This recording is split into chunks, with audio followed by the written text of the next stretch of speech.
You're watching KSG News Explainer.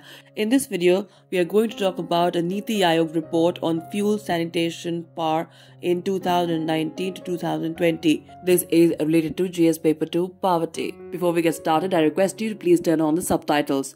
Cooking fuel, sanitation and electricity are three counts on which the deprivation rate among Indians fell during 2019 to 2020 over 2014 to 2015 according to a recent report on multidimensional poverty by the NITI Aayog. Even then, over 40% of the population had to depend on dung, agricultural crops, shrubs, wood, charcoal or coal as cooking fuel during 2019 to 2020, according to the first ever report on the Multidimensional Poverty Index or MPI by the Aayog. Now, as per the report, close to 30% of the population did not have a proper sanitation facility, including a toilet at home during 2019 to 2020, showed the data provided in the report. Over half the population were deprived of cooking fuel and sanitation during 2015 to 2016, according to the report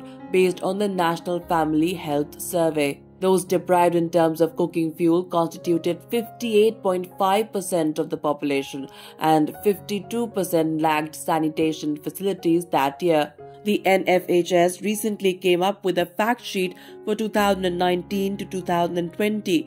Based on that, the MPI report said the proportion of those deprived of cooking fuel fell to 41.4% for 2019 to 2020.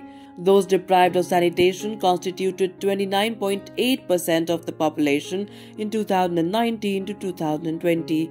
Besides, the percentage of those who did not have electricity at home fell from 12.2% in 2015 to 2016 to 3.2% during 2019 to 2020. Going into some background details now, the findings for 2019 to 2020 are preliminary. The Aayog will come up with its report for 2019 to 2020 after the NFHS brings its final findings for the year. The baseline report will be updated upon the release of the NFHS 5 dataset. Besides these three parameters, there were 9 others on which deprivation was measured: nutrition, child and adolescent mortality, antenatal care, years of schooling, school attendance, drinking water, housing, assets and bank accounts. That's all we could pack in this edition of KSG News Explainer. Stay tuned for more such videos. To join KSG India courses and to crack the IAS exam, visit ksgindia.com. You can also get a PDF of this video on ksgindia.com. Thanks for watching.